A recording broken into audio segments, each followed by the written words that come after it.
RSS പ്രവർത്തകൻ Jithin രാജിനെ 10 gram കഞ്ചാവുമായിട്ട് പിടിച്ചിരിക്കുകയാണ്.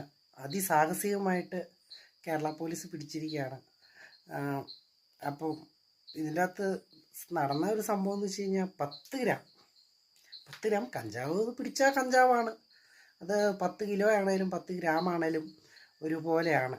പക്ഷെ ആ വാർത്തയിൽ തന്നെ പറയുന്നു RSS പ്രവർത്തകനെ, ഇപ്പോൾ പുള്ളിക്കാരൻ RSS പ്രവർത്തകനല്ല, കുറച്ചു കാലം മുമ്പ് RSS പ്രവർത്തകനായിരുന്ന വ്യക്തിയായിരുന്നു.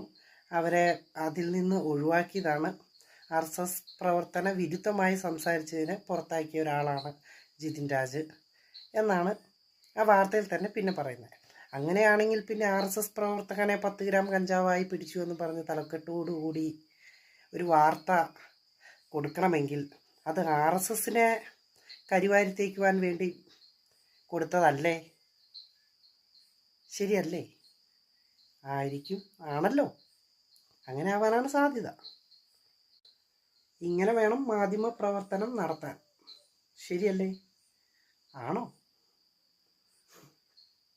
കാരണം വാർത്ത കൊടുത്ത സമയത്തും വാർത്തയ്ക്ക് എഴുതിയ സമയത്തും അറിയാം RSSൽ നേരത്തെ പ്രവർത്തിച്ചിട്ടുള്ള ആളാണ് ജിതിൻ രാജ് എന്നും ജിതിൻ രാജിനെ ഒഴിവാക്കിയതാണെന്നും അവർക്കറിയാം. അറിഞ്ഞുകൊണ്ട് തന്നെ RSS പ്രവർത്തനെ പിടിച്ചു എന്ന തലക്കെട്ടു. എങ്ങനെ ഇരിക്കണം? മറ്റേ പുള്ളി പറഞ്ഞാൽ എങ്ങനെ ഇരിക്കണം?